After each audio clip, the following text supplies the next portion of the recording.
সাবেক সংসদ সদস্য ও কণ্ঠশিল্পী মমতাজ বেগমকে 2 মামলায় মোট 6 দিনের রিমান্ড মঞ্জুর করেছে আদালত। সকালে মানিকগঞ্জ চিফ জুডিশিয়াল ম্যাজিস্ট্রেট আদালতের বিচারক এই রায় দেন। একটি মামলায় তার আইনজীবী জামিনের আবেদন করলেও আদালত তা নামঞ্জুর করেন। সকালে মমতাজকে ঢাকা থেকে মানিকগঞ্জে নেওয়া হয়। আদালতের কার্যক্রম শেষে কারাগারে নেয়ার পথে তার দিকে ডিম ও জুতা ছুড়ে মারে বিক্ষুব্ধরা। সহকর্মী মনিরুল ইসলাম মিহিরের তথ্যছবিতে প্রতিবেদন।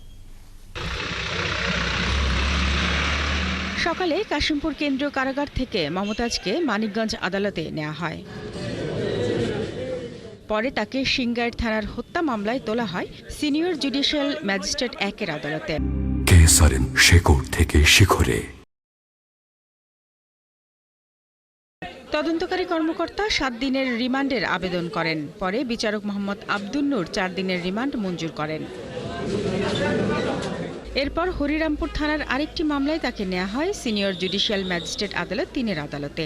ওই মামলার তদন্ত কর্মকর্তা 5 দিনের রিমান্ড আবেদন করেন। বিচারক আইভি আক্তার রিমান্ড মঞ্জুর করেন 2 দিনের।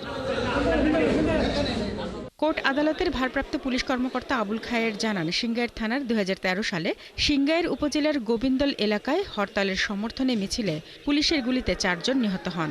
এই ঘটনায় মমতাজ বেগমকে প্রধান আসামি করে গত 25 অক্টোবর উপজেলার গোবিন্দল গ্রামের মজনু মোল্লা বাদী হয়ে সিংগাইর থানায় হত্যা মামলাটি দায়ের করেন।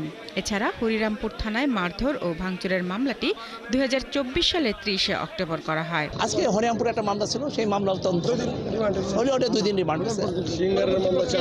সিংহের মামলা 4 দিন। পরবর্তী রিমান্ডে তদন্ত আসলে তখন গভর্নমেন্টের পরবর্তী পদক্ষেপ নেবে। এদিকে আদালতের কার্যক্রম শেষ করে মমতাজকে প্রিজন ভ্যানে তোলার সময় কিছু লোক তার দিকে ডিম ও জুতা ছুড়ে মারে। বিক্ষুব্ধরা জানান, এই নারী সংসদে তার প্রতিপক্ষের প্রতি ভীষণ অসম্মানজনক কথা বলে তার প্রতি বহু মানুষ ক্ষুব্ধ। হাজার হাজার কোটি টাকা লুটপাট করেছে, অবৈধভাবে সম্পদ করেছে, মানুষকে অবৈধভাবে মামলা দিয়ে হয়রানি করেছে। এই মমতাজের অপকর্মের জন্য মমতাজের একমাত্র শাস্তি ফাঁসি দাবি করছি। এর আগে ঢাকায় দায়ের করা হত্যা মামলায় মমতাজ বেগম 4 দিনের রিমান্ডে ছিলেন। রিমান্ড শেষে মমতাজ বেগমকে কাশিমপুর কারাগারে রাখা হয়েছিল। শারমিন স্বপ্না, 71।